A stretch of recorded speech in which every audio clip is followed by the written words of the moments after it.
भोत्रा ग्रामपंचायतीत लाखोंच्या भ्रष्टाचाराचा स्फोट, माहिती अधिकार कार्यकर्त्यांचे आमरण उपोषण तिसऱ्या दिवशी। परंडा तालुक्यातील भोत्रा ग्रामपंचायतीतील लाखो रुपयांच्या कथित भ्रष्टाचाराचा गंभीर प्रकार माहिती अधिकारातून समोर आल्याचा दावा करण्यात आला आहे।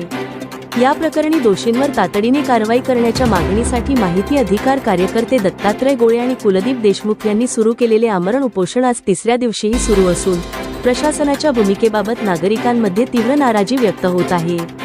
कार्यकर्त्यांचा आरोप आहे की प्रत्यक्षात अनेक विकासकामे न करता लाखो रुपयांचा निधी खर्च झाल्याचे दाखवून सरकारी पैशांची अफरातफर करण्यात आली। माहिती अधिकारातून मिळालेल्या कागदपत्रांच्या आधारे हा कथित घोटाळा उघडकीस आल्याचा त्यांचा दावा आहे। उपोषणाला 3 दिवस उलटूनही संबंधित प्रशासनाकडून ठोस कारवाई नसल्याने नागरिकांमधून संताप व्यक्त केला जात आहे। प्रशासन नेमके गप्प का?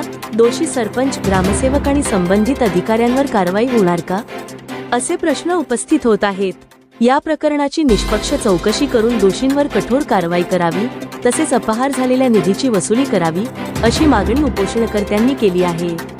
दरम्यान या आरोपांबाबत संबंधित सरपंच, ग्रामसेवक किंवा प्रशासनाची अधिकृत भूमिका अद्याप समोर आलेली नाही।